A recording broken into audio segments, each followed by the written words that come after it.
You wake before dawn, but not because you want to. Someone has already slipped a wax tablet under your door, and the words on it make your stomach tighten before your eyes are even fully open. The note is from your patron's wife, and her handwriting is sharp enough to cut. She wants to remind you that last time, the rose petals were the wrong shade. Yellow instead of red. Guests noticed. Guests always notice. You haven't even touched water yet, and already you are failing. This is what it means to be Rome's orgy planner. No one thanks you. No one remembers your name. But when the wine is sour, or the cushions are stained, or a senator's wife finds herself seated too close to her husband's favorite courtesan, everyone looks at you. You lie there for a moment longer, listening to the city wake up outside your window. Somewhere in the darkness, a dog barks, a merchant shouts, and somewhere in the wealthy district across the city, your guests are already deciding whether tonight will make them love your patron or ruin him forever. You have no control over that. What you have control over is the guest list, and that is a weapon you are still learning to handle. You sit up, swing your feet to the cold floor, and unroll the first scroll of the day. The names stare back at you like enemies waiting to be seated. Senator Piso, who always demands the center couch and always brings someone else's wife. His own wife, Aurelia, who was not invited but will arrive anyway. Decimus and 2 guests unnamed, which could mean anything from respected diplomats to a giraffe in a toga. You make your first note of the day, scribbled in the margin with a stylus that feels heavier than it should. Separate couches, separate wine, no harp solos. Last time Aurelia threw a jar of garum at Piso's head, and the fish sauce stain never came out of the mosaic. That was your fault too. Everything is your fault. You are not planning a party. You are managing a live diplomatic crisis where everyone is drunk, half the guests hate each other, and the only thing standing between chaos and catastrophe is you. The sun is barely up, and you are already sweating into your tunic. But there is no time to dwell on that. The musicians have not confirmed. The oysters need to arrive alive. And somewhere across the city, a dancer you booked last week is probably still asleep in someone else's bed. You have 4 hours before the first vendor arrives and 12 hours before the first guest knocks. It is going to be a very long day. But you are a professional. You are a choreographer of chaos, a maestro of madness, a diplomat of debauchery. You take a breath, step into your sandals, and walk toward the door. The party has not started yet, but the war has, and you intend to win. A day in the life of a Roman orgy planner. You wake before dawn, not because you want to, because someone already shoved a wax tablet under your door. It says the rose petals were the wrong color last time. Guests noticed. You haven't even had water yet. Welcome to your day. You're Rome's orgy planner, and it's already going wrong. Your name is Gaius. No one remembers your full name. No one thanks you. But everyone blames you when something goes wrong. And something always goes wrong. The guest list arrives like a threat. Senator Piso is coming. He always insists on the center couch, preferably next to someone else's wife. His wife, Aurelia, is also coming. She wasn't invited. You make a mental note. Separate couches. Separate wine. No harp solos while they are both in the room. Last time she threw a jar of fish sauce at his head. Then you see it. Decimus and 2 guests. Unnamed. That could be clients. That could be gladiators. That could be a giraffe in a toga. You write flexible seating and move on. You don't have time to panic yet. That comes after breakfast. By mid-morning, you are at the market. Your shopping list is 3 feet long. Oysters from Baiae. They must be alive when they arrive, or at least convincingly moist. Honey roasted dormice rolled in poppy seeds. Plump, not stringy. 1 roasted peacock with feathers reapplied for dramatic flair. It tastes like shoe leather. You serve it anyway, because rich guests like to brag they chewed something that once strutted like a diva. Wine, Fernian, aged. Expensive enough to make your patron wince. You order 3 large jugs of the good stuff. 2 jugs of cheap wine for show. 1 jug of plain vinegar for guests who arrive late. The vendor asks if you want the live birds inside the pig again. You say yes. You always say yes. It never works. The birds fly out.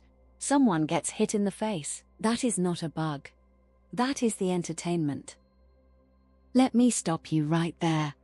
A vomitorium is not a vomit room. Romans did not purge themselves mid-feast to eat more peacock. That is a myth invented by people who could not believe how much Romans ate. A vomitorium was a tunnel. Crowds spewed out of theaters after events. The name stuck. The mistake spread. But you do have a small curtained alcove with a bronze basin, just in case.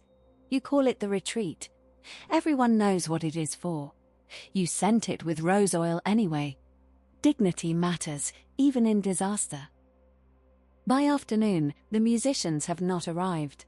Of course they have not. You send a runner to the busy market district. Your instructions are simple. Find them, alive, dressed. They appear 2 hours late. One flute girl has lost a sandal. The lyre player is tuning his instrument very slowly. That is a bad sign. That means he is about to improvise a love ballad. You station him near the door. Easy removal. The dancers, oiled and glittering, lean against a wall pretending not to listen. You run through their cues anyway. No improvisation, you say. We are not reliving the fire incident. They nod. They will improvise anyway. You know this. You plan around it. Now comes the most dangerous part of the day. Seating. The Roman dining room uses 3 couches in a U shape. It seats 9 people. Comfortably? No. Strategically? Yes.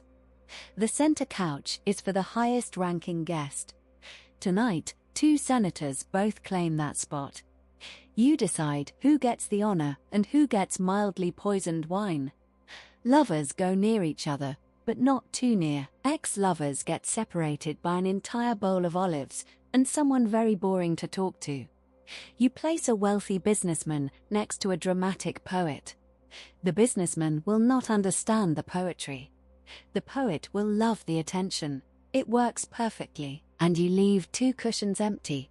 Plausible deniability, a place for the poet to sulk, and for the uninvited guest who always arrives anyway. Sunset. The first guest arrives early. Of course he does. He strolls in like he owns the house. He is already drunk. He winks at you. Tonight, he says, we make the god of wine blush.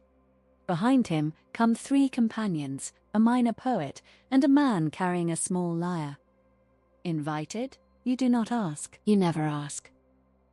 The room fills. Gold, threaded tunics. Expressions of practiced boredom. Someone asks where the flute girls are. Someone else eyes the fruit basket like it owes him money. The wine flows. The lyre player starts something mournful. A guest throws a peach at another guest. You raise 1 finger. The servants pause. You declare it a symbolic offering to the gods. Everyone cheers. Crisis averted. You make a note. No throwable fruit next time. Dawn arrives like a dropped jug. Sunlight creeps across the marble floor. The oil lamps sputter and die. Overturned cups. A sandal in a fruit bowl.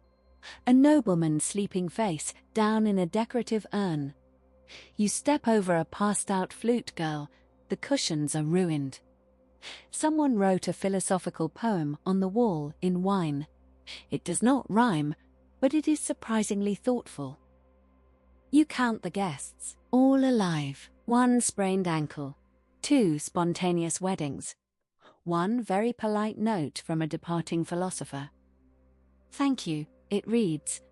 I have learnt things I must never speak of. You retire to your room. You kick off your sandals. You collapse onto your sleeping mat. No applause. No awards. Just the quiet knowledge that no one saw the chaos because you absorbed it all. Tomorrow, they will tell stories about how perfect the party was. You will just sleep. That is a day in the life of a Roman orgy planner. And somehow, you survived it.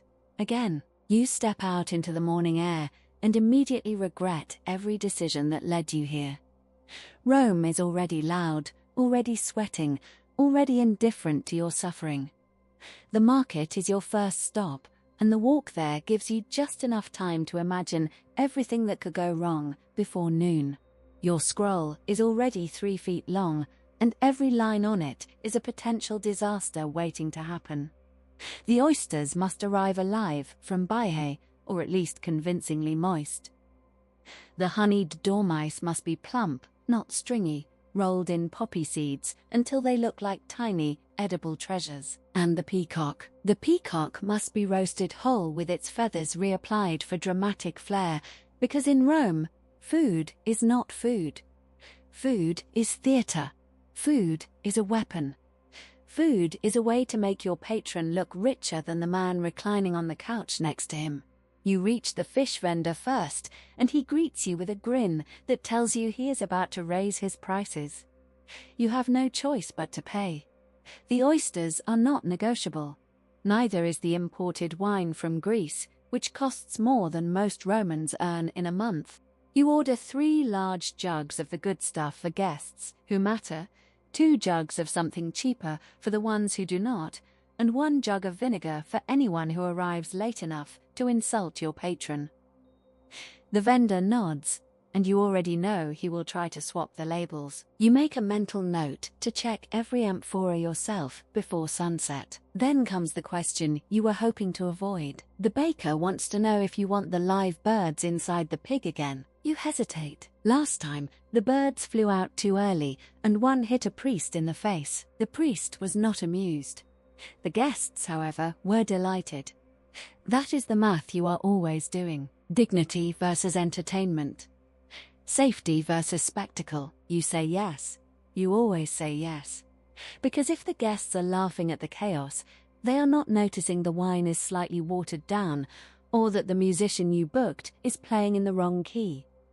You hand over a bag of coins and walk away, already calculating how much of your own money you will lose on this night. None of it is yours, of course. But when something goes wrong, your patron does not pay. You do, in reputation, in sleepless nights, in the quiet dread that follows you home. The sun climbs higher, the list grows longer. And somewhere across the city, a fluke girl you hired last week is probably still drunk from the night before. You send a runner to find her, and you pray. That is not a metaphor. You actually pray. To Mercury, god of commerce and delivery. To Venus, goddess of love and complication. To anyone who might be listening. Because in Rome, an orgy planner does not just need skill. He needs a miracle. And you are fresh out of those. The runner returns an hour later with empty hands and a face that tells you everything you need to know before he opens his mouth. The flute girl is not coming. Neither is the lyre player. The dancers you booked last week have apparently joined a religious cult in the Subura district, or so the rumor goes, and the man who walks on his hands while balancing figs on his feet has not been seen since the night of the last Saturnalia. You close your eyes for a moment and count to 10 in your head. This is not the first time the musicians have abandoned you, and it will not be the last. But tonight is different. Tonight, a guest from the imperial family is rumored to be attending. No one will confirm it, of course. The vagueness is intentional, a game played by people who enjoy watching you squirm. Could be a cousin, could be a general, could be Caligula himself, arriving with his favorite horse and a thirst for chaos that no amount of wine can satisfy. You do not know. You will never know until the moment they walk through the door. And if the musicians are missing when they arrive, you will not just be embarrassed, you will be ruined. You send a second runner to the Subura with stricter instructions and a small bag of coins for bribes. Find someone who can hold a tune, you tell him. anyone. I do not care if they learnt the instrument yesterday. I do not care if they are still drunk. I need bodies holding flutes before sunset, or I will be the entertainment, and no one wants to hear me sing. The runner disappears into the crowd, and you are left standing in the atrium with nothing but the sound of your own heartbeat and the growing certainty that something terrible is about to happen. That is the curse of your profession. You spend all day preventing disasters, but you never stop feeling the next one coming. It lives in your chest like a second heartbeat, always there, always warning you that you have forgotten something important. The cushions. Did you check the cushions? Last time, one of the dining couches collapsed under a particularly heavy magistrate, and the fallout was not just physical. He blamed your patron. Your patron blamed you. You spent a week avoiding eye contact with everyone in the household. You walk to the dining room and test every couch yourself, pressing down on the cushions with your full weight, listening for the telltale creak of weak wood. They hold. For now. But you make a note to station the heaviest guests near the walls, just in case. The afternoon light is fading when the runner finally returns, dragging behind him a trio of musicians who look like they have been pulled from a ditch. One is missing a sandal, another is crying softly for reasons you do not ask about. The third, a lyre player with bloodshot eyes and a smile that suggests he has already started drinking, announces that he knows a song about the fall of Troy that lasts 3 hours. You tell him he will play the background melody and nothing else. No solos, no improvisation, no emotional ballads about dead heroes. He nods, and you already know he will ignore every word. That is fine. You will station him near the garden, far from anyone important. If he collapses into the fountain halfway through the night, that is not your problem. It is ambiance. You take a breath, straighten your tunic, and walk toward the kitchen to check on the pig. Somewhere behind you, the lyre player begins to tune his instrument, slowly, lovingly, like a man preparing to ruin everything you have built. You do not turn around. You cannot afford to. The guests will arrive in 2 hours, and you are running out of miracles. The sun is gone now, swallowed whole by the horizon, and the oil lamps you spent all afternoon lighting flicker to life like golden eyes watching from the shadows. You stand near the entrance, straightening your tunic for the 100th time, and you hear them before you see them. Laughter. Loud, careless, the kind of laughter that belongs to people who have never had to scrub fish sauce out of a mosaic floor.